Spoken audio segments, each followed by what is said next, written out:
Welcome to Hiking with Anderson.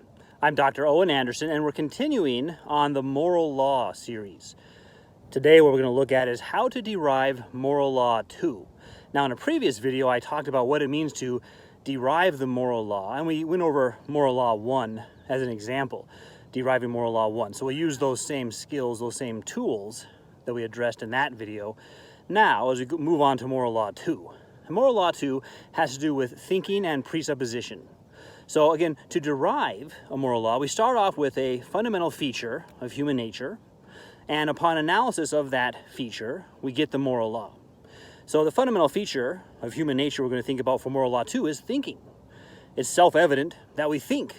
Imagine trying to deny that. Imagine someone saying, I don't think that we think, or any similar attempt to say, to deny that we think. Any denial that we think is a thought, and so it's an example of thinking, and so it's a self-refutation. Call it maybe self-referentially absurd. When applied to itself, it ends up in a contradiction. So it's self-evident we think, and also that thinking is presuppositional. Now what does that mean? That's kind of a long term. I have another video you can look up on what it means to think presuppositionally. So just briefly right now is say, we think of basic things first. When we come to complex things, we often stumble if we don't have basic things in place. And the more complex things, the less basic things, have to be thought of in light of the most basic things. And that's a general principle we observe throughout all of life. We start with grammar, and we move on to literature. We start with the ABCs and move on to composition, writing papers. We start with numbers, we move on to algebra, and then on to calculus. So we start with basic things. That's how thinking works. So that's a fundamental feature we'll start with. Now, this applies. We'll analyze that and then get to the law.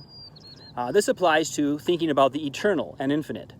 We have to begin with those. We don't think of the eternal and infinite in light of the finite and temporal. It's the other way around. We think of the finite and temporal in light of the eternal and infinite. That's how presuppositional thinking works. And let me illustrate why that's the case. What is temporal? What had a beginning?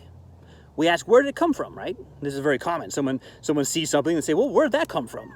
Because we recognize it hasn't always existed, and whatever hasn't always existed started to exist, which means it had a cause. And so we ask, where did it come from? And when we say where did it come from, we don't mean a spatial sense, like where did it come from in space. We mean what caused it, what brought it into existence.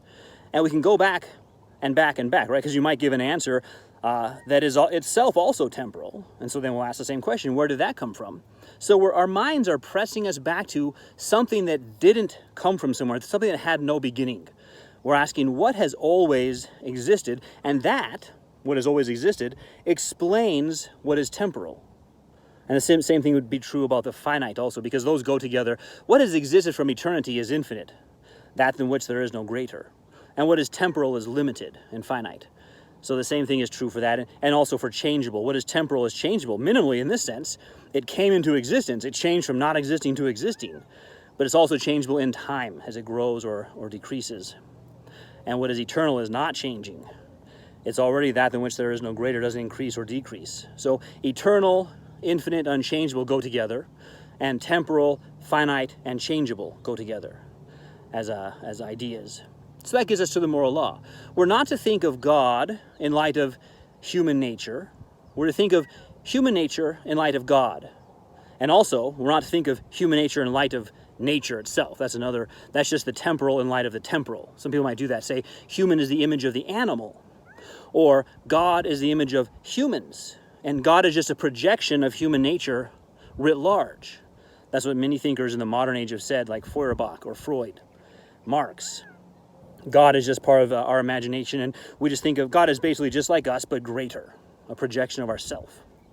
So no, that's a violation of the second moral law.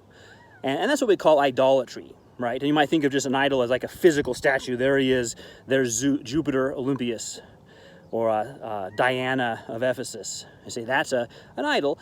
Yeah, but here we're especially addressing conceptual idols, right? Mistaken ideas about God.